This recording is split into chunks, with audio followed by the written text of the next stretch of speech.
Ja chcem povedať, že som veľmi hrdý na všetkých svojich kolegov, ktorí sa podielali na zorganizovaní tejto konferencie.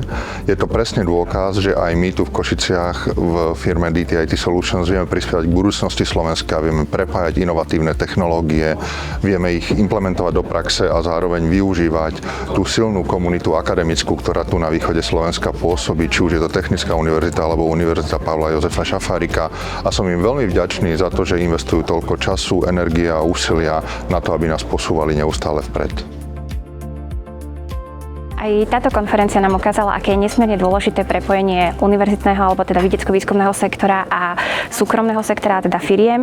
A viedlo to aj k tomu, že v rámci dnešného dňa bude uvedená do praxe alebo bude uvedený nový skenovací elektrochemický mikroskop na pôde Univerzity Pavla Jozefa Šafárika v Košiciach, ktorý predstavuje unikátnu technológiu ako prvú na Slovensku.